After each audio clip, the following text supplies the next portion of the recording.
Alright,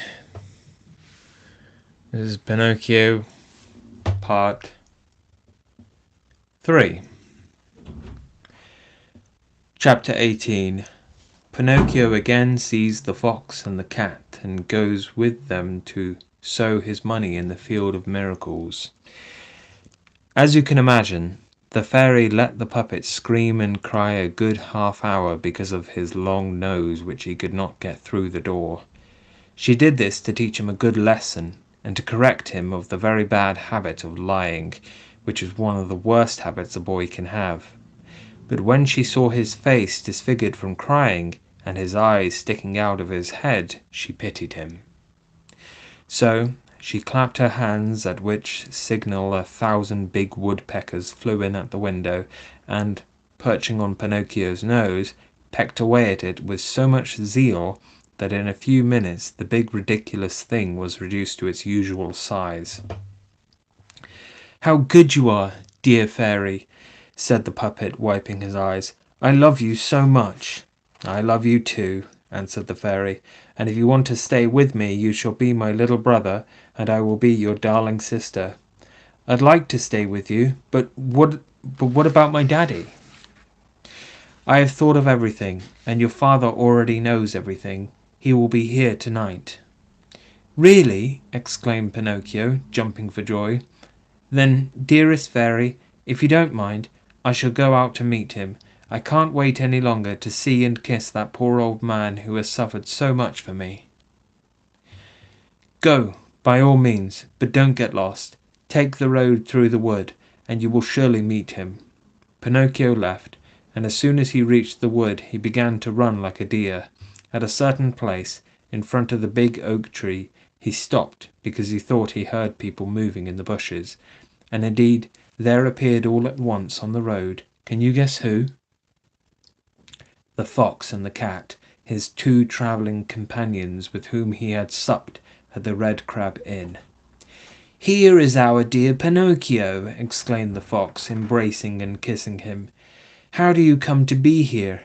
"How do you come to be here?" repeated the cat. "It's a very long story," said the puppet. "I'll tell it when I have time, though you should know this much, that the other night when you left me alone in the inn, I encountered assassins on the road." "Assassins? Oh, my poor friend Pinocchio, and what did they want?" "They wanted to rob me of my gold." "Infamous people," said the fox. "Most infamous people," added the cat. "But I ran away," continued the puppet, "and they chased me until they caught me, and hung me to a branch of that oak tree," and Pinocchio pointed to the big oak. "Did you ever hear anything more horrible?" said the fox. "What a world we are condemned to live in! Where can honest people like us find shelter?" While talking, Pinocchio noticed that the cat was lame of her right foreleg, since the paw with all its claws was missing. So he said to her, "What has become of your paw?" The cat wanted to say something but got confused, so the fox answered quickly, "My friend is too modest, that is why she doesn't answer, but I shall answer for her. About an hour ago we met an old wolf on the road who was almost fainting from hunger. He asked alms of us, but we hadn't even a fishbone to give him. So what do you think my friend did? My friend, who has the heart of a Caesar, she bit off her own paw and gave it to the poor beast so that he could eat something." As he told this, the fox wiped a tear. Pinocchio was so deeply touched that he went to the cat and whispered in her ear, "If all cats were like you, mice would be fortunate creatures."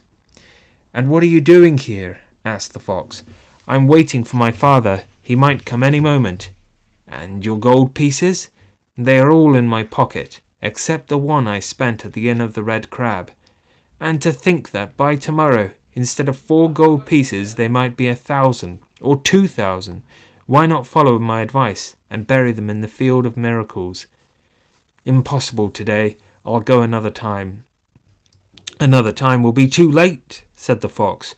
"Why?" "Because a rich man has bought the field, and after tomorrow nobody will be allowed to bury his money there." "How far away is the field of miracles?" Hardly 2 miles. Will you come with us? You will be there in half an hour, and bury your 4 gold pieces at once, and after a few minutes you shall have 2,000, and return in the evening with your pockets full. Will you come?" Pinocchio remembered the good fairy, old Geppetto, and the warnings of the talking cricket, yet in the end he did as all boys do who have no sense and no heart. That is, he shook his head and said to the fox and the cat, "Let's go, I'll come with you." And off they went. They had walked about half a day when they came to a place called Fool's Trap. As soon as they entered the city, Pinocchio saw the streets were full of dogs who had lost their hair and whose mouths were wide open from hunger. There were shorn sheep, trembling with cold, roosters without their crests and combs, who were begging for a grain of maize, butterflies who could not fly because they had sold their beautiful wings, peacocks without tails who were ashamed to be seen, and pheasants who were crawling along, mourning for their beautiful gold and silver feathers, lost forever. In the midst of these beggars and shamefaced beasts, from time to time elegant carriages passed by, with a fox or a thievish magpie or some bird of prey inside. "But where is the Field of Miracles?" asked Pinocchio. "Just a few yards from here." They crossed the city, and going beyond the walls they came to a lonely field that looked just like any other field. "Here we are," said the fox. "Now get to work and dig a small hole with your hands and put your gold pieces in." Pinocchio obeyed. He dug a hole, put into it the 4 gold pieces he still had, and covered them up with some earth.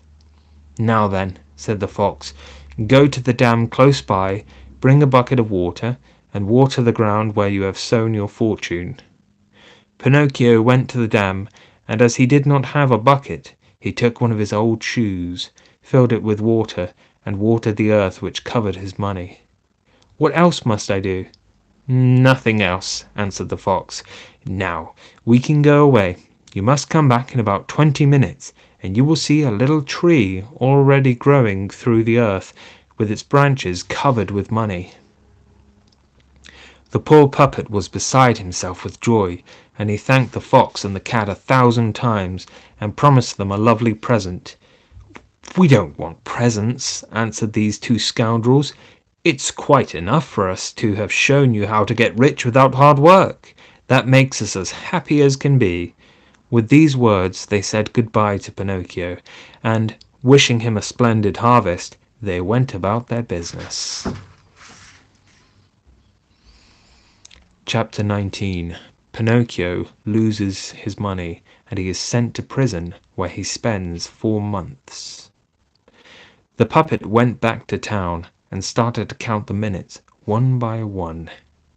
When he thought that 20 minutes were over, he ran back to the Field of Miracles. He ran as fast as he could, his heart beating like a grandfather clock, tick-tock, tick-tock, while he talked to himself. "Suppose instead of 1,000 gold pieces, I find 2,000 on the branches of the tree, or instead of 2,000, 5,000, or instead of 5,000, 100,000. Oh, what a fine gentleman I shall be then! I shall have a magnificent palace, and 1,000 wooden ponies, and 1,000 stables to play with, and a cellar full of lollies and cordials, and a library brimful of candies and tarts and cakes and almond biscuits and cream puffs." While he was thus talking to himself, he came near the field and stopped to look if he could see a tree with branches laden with money, but he saw nothing. He went a little nearer, still nothing.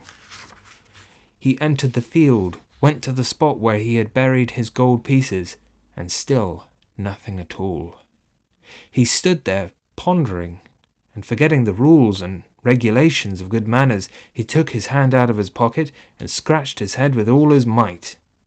At that moment a loud laugh shattered the air, and looking up, he saw a large parrot sitting on a tree, cleaning the few feathers he had left. "Why are you laughing?" asked Pinocchio angrily. "I am laughing because while cleaning my feathers I tickled myself under my wings." The puppet did not answer. He went to the dam, filled his old shoe with water again, and watered the earth covering his money. While he did so, another laugh, more impertinent than the first one, rang out over the deserted field. "I say," shouted Pinocchio angrily, "may I know what you are laughing at, you ill-mannered parrot?" I am laughing at those simpletons who are silly enough to believe all the nonsense they hear, and who are always cheated by those who are more cunning than they are." "Are you perhaps speaking of me?" "Yes, poor Pinocchio, I am, for you are so simple as to believe that you can sow and harvest money like beans and pumpkins. There was a time when I believed that too, and today I am suffering for it.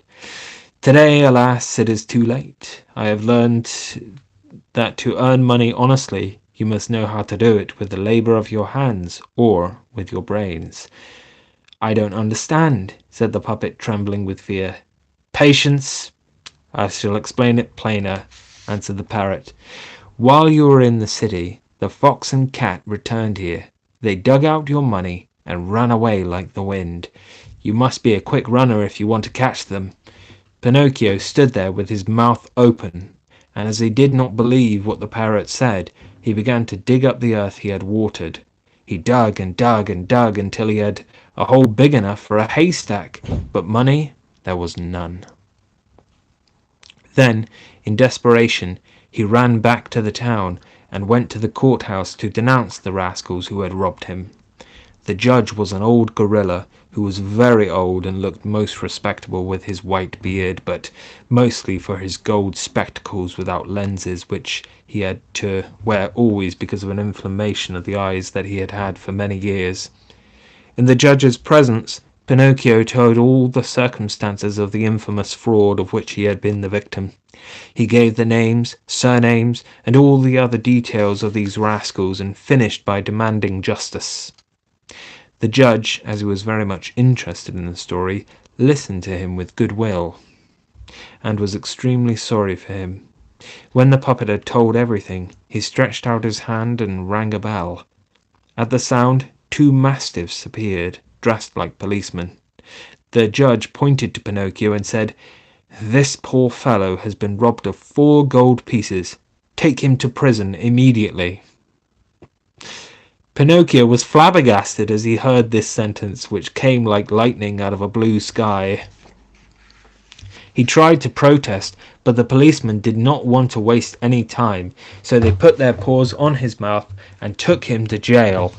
And there he remained for 4 months, 4 long months, and he would have remained longer had it not happened, fortunately, that the young Emperor of Fool's Trap, having won a big victory over his enemies, commanded a great public rejoicing. There were illuminations, fireworks, horse and bicycle races, and first and foremost he ordered the prisons to be opened and every rascal to receive his freedom. "If the others can go, I want to go too," Pinocchio told the jailer. "Oh, no, you can't," replied the jailer, "for you are not in that class." "I beg your pardon," said Pinocchio. "I am a rascal too." "In that case you are perfectly right," said the jailer, and taking off his cap respectfully, he bowed, opened the prison door, and let him out. Chapter 20. When Pinocchio is freed from the prison, he sets out for the fairy's house, but on the way he meets a horrible serpent and afterwards is caught in a trap. Imagine Pinocchio's joy when he was free again.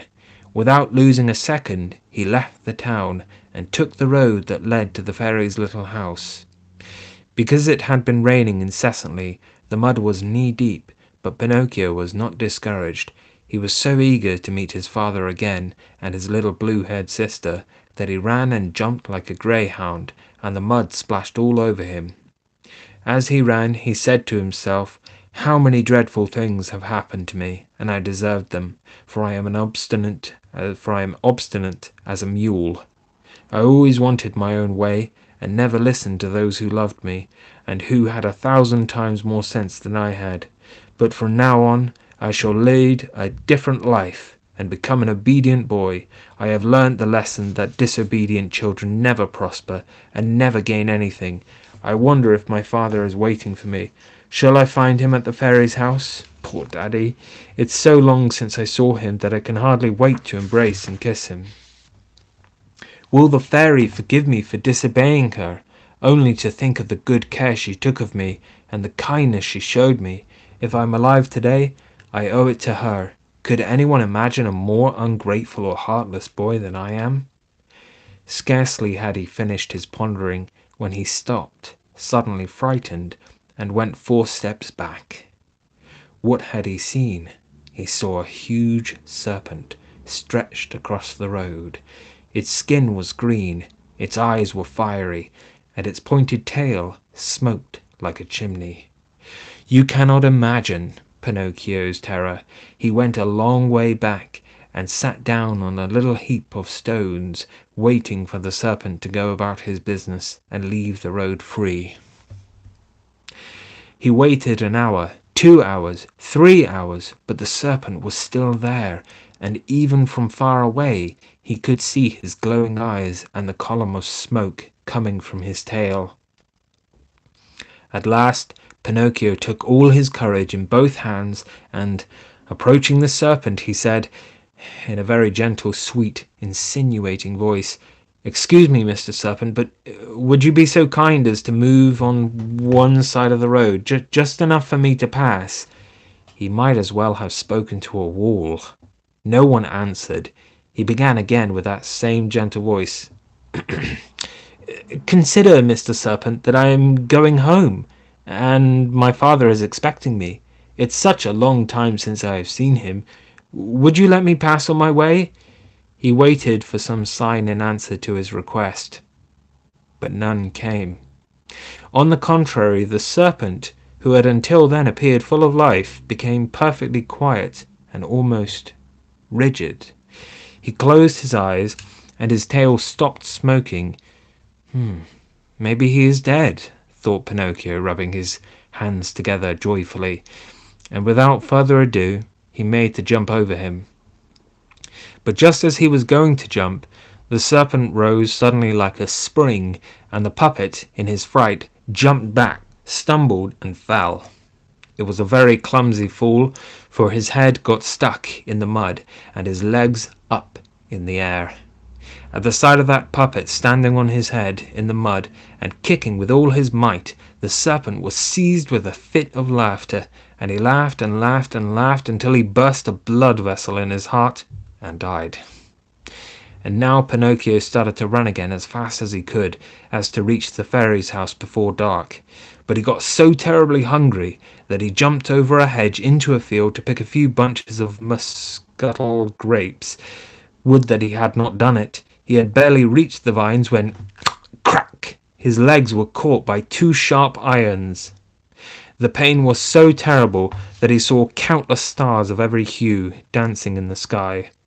The poor puppet was caught in a trap, put there to catch some big polecats that had been terrorizing all the poultry yards of the neighborhood. Chapter 21. Pinocchio is captured by a peasant who makes him work as a watchdog for his poultry yard. As you can imagine, Pinocchio began to scream and cry, but in vain, since there were no houses and there was not a living soul to be seen on the road.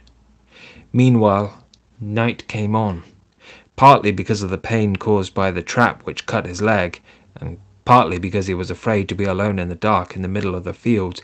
Pinocchio almost fainted. He saw a firefly above his head, looking at him with pity. "How ever did you get caught in those sharp irons?" "I came into the field to pick a few bunches of grapes and—" "But are they your grapes?" "No." "And who ever taught you to take things that are not yours?" "I was hungry." "Hunger, my child, is not a good excuse for taking what is not yours." That's true, said Pinocchio. I won't do it again. This conversation was interrupted by the sound of footsteps coming near. It was the owner of the field, coming on tiptoe to see if he had caught one of those polecats that were eating his chickens at night. When he took out his lantern from under his coat, he was astonished to see that, instead of a polecat, he had caught a boy. "Ah, you little thief!" the peasant said angrily. "So it's you who are eating my chickens?" It isn't I. It isn't I," sobbed Pinocchio. "I only came into the field to pick a few bunches of grapes." "He who will steal grapes will steal chickens too. Leave it to me. I'll teach you a lesson you'll remember for a while." He opened the trap, seized the puppet by the collar, and carried him off to his house as if he had been a lamb. When he reached the yard in front of his house, he threw Pinocchio on the ground, and putting his foot on his neck, he said, "It's late, and I want to go to bed. I shall settle your account tomorrow. Meanwhile, as my watchdog died today, you shall take his place. You shall be my watchdog." Thereupon he put a heavy collar covered with sharp brass knobs on Pinocchio's neck, and fastened it so tightly that he could not slip his head through it.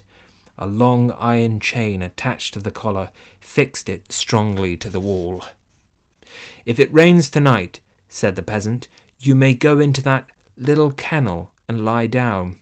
You can use the straw that has served for 4 years as a bed for my poor dog. Remember to keep your ears pricked, and if unluckily thieves should come, don't forget to bark." With this last advice, the peasant went into the house and locked the door, leaving poor Pinocchio lying in the yard, more dead than alive with cold, hunger, and fright. From time to time he put his fingers to the collar that pinched his throat, and said, crying, "It serves me right. It serves me jolly well right. I wanted to be a good-for-nothing and a vagabond. I listened to evil companions, so I have always been unlucky. If I had only been a good boy like so many others, if I had been willing to study and to work, if I had stayed home with my poor father, I would not be here now in this lonely place, working as a watchdog for a peasant. Oh, if only I could be born again, but it's too late now. I must have patience." This complaint, which came from the depth of his heart, relieved him a little. He crawled into the kennel and fell asleep.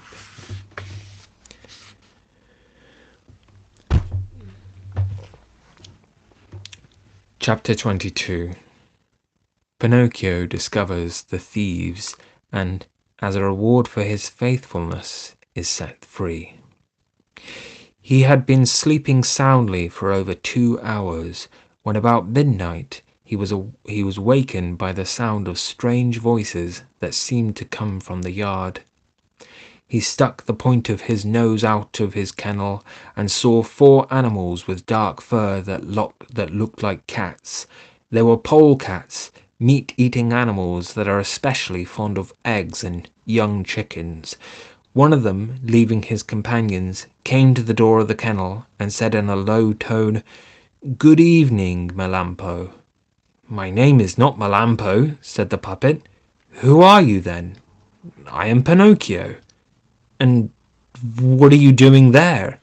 "I am a watchdog."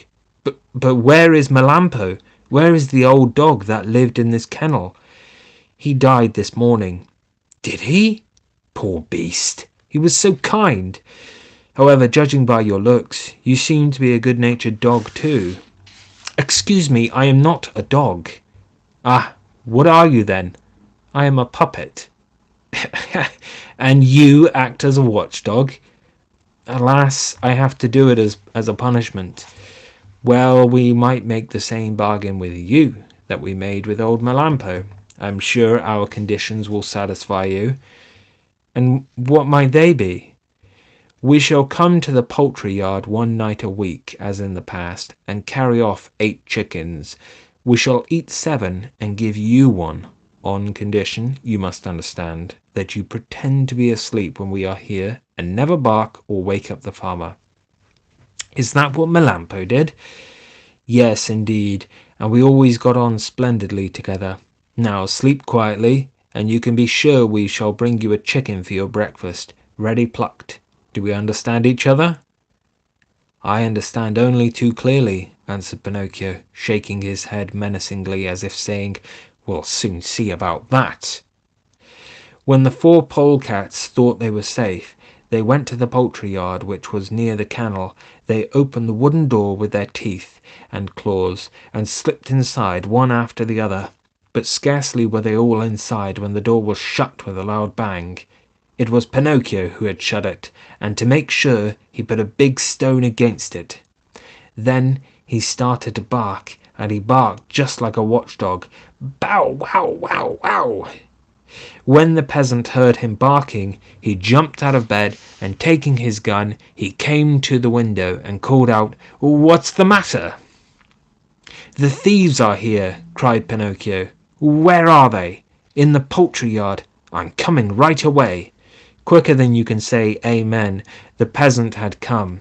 He went to the poultry yard, caught the four polecats, and putting them into a sack, he said with a pleased voice, At last you have fallen into my hands. I could punish you, but I am not so cruel. It is enough for me to take you to the innkeeper in the village, who will skin you and cook you in a sweet savoury sauce, and serve you for hares. It is an honour you do not deserve, but generous people like me are ready to do a good service. Then he went to Pinocchio, caressed him, and, among other questions, he asked him, How did you discover these thieves? To think that Melampo, my faithful Melampo, never could find anything. The puppet could have told the truth. That is, he could have told the peasant of the shameful agreement between the dog and the polecats. But he remembered that the dog was dead, and he said to himself, What good will it do if I accuse the dead? A dead person is dead and gone. The best thing to do is to leave him in peace. Were you awake or asleep when these rascals arrived? Asked the peasant. I was asleep, answered Pinocchio, but they woke me by talking loudly, and one of them even came to my kennel and said, If you promise not to bark or wake up the peasant, we shall give you a nicely plucked chicken. Imagine the impudence offering such a proposition. I may be a puppet, and I may be full of faults, but I would never go with thieves, nor take a share in stolen goods. Good for you, my boy, said the peasant, patting him on the shoulder. Such sentiments do credit to you, and to show how grateful I am, I give you back your freedom, that you may go home. And he took off the dog's collar. Chapter 23. Pinocchio weeps for the death of the beautiful blue-haired child. Then he meets a pigeon who carries him to the seashore, where he dives into the water to save his father.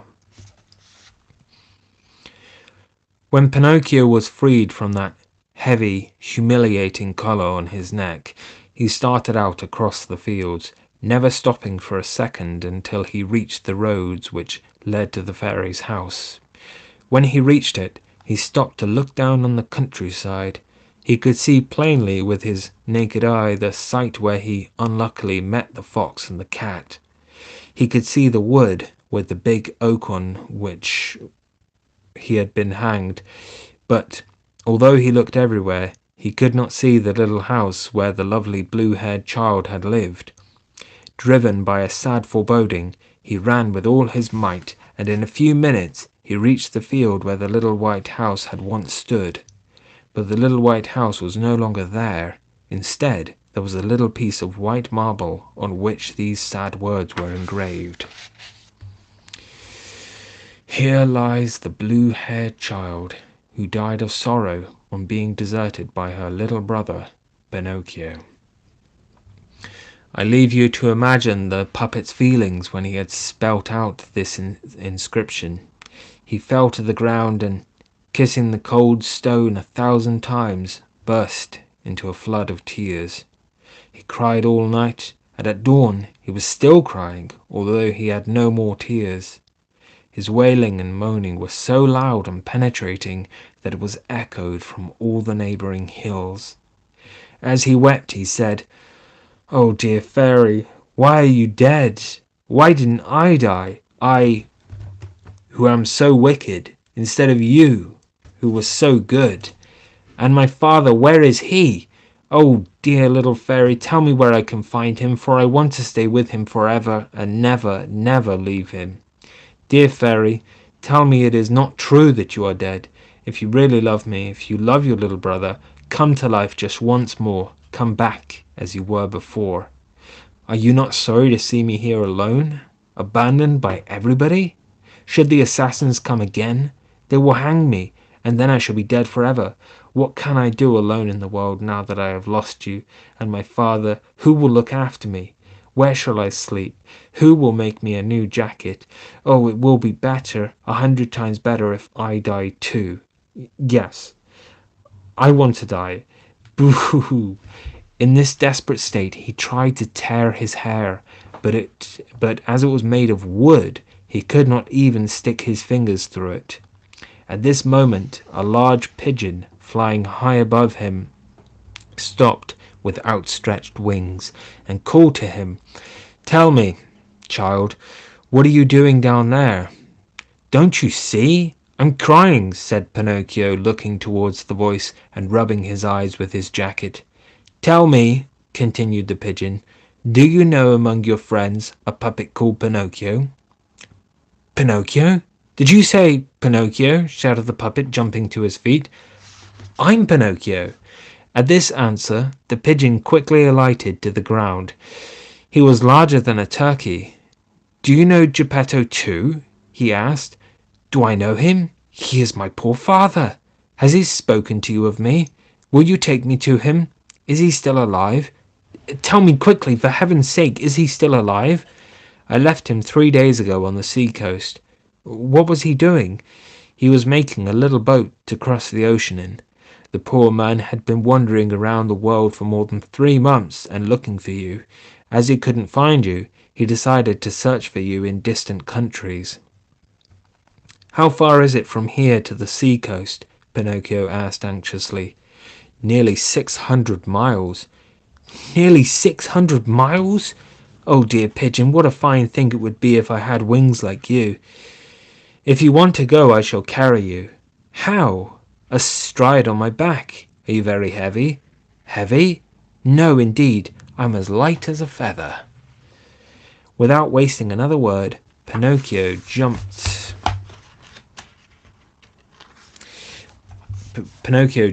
on the pigeon's back, with a leg on each side of him like a rider on a horse, and shouted gaily, "Gallop, gallop, little horse, for I am in a terrible hurry." The pigeon took flight, and in a few minutes he was so high that they almost touched the clouds. Once at that great height, the puppet grew very curious and looked down, but he got so frightened, and the sight made him so dizzy, that he put his arms tight around the neck of the feathered steed to save himself from falling off. They flew all day. Towards evening, the pigeon said, "I am so thirsty, and I am so hungry," added Pinocchio. "Let us stop a few minutes at this dovecote, then we shall continue our flight, and by dawn we shall be at the sea coast."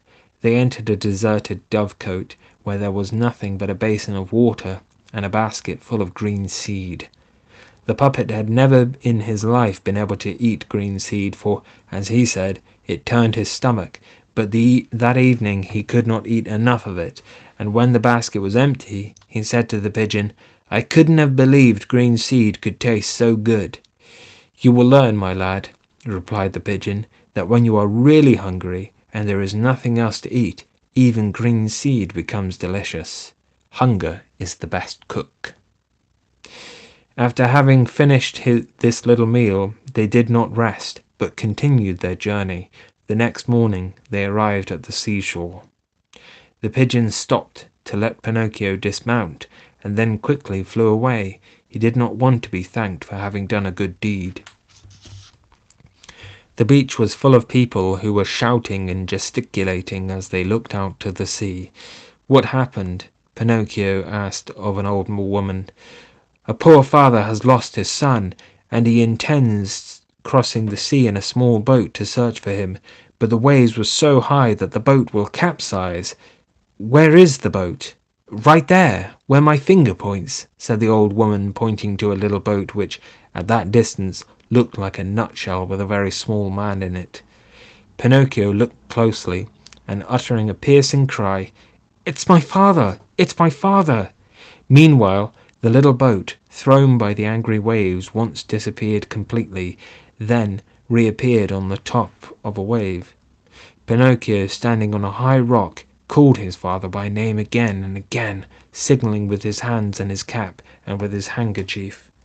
Although Geppetto was very far away, he seemed to recognize his son, for he waved his cap, and he also made signs as if he would like to return to land.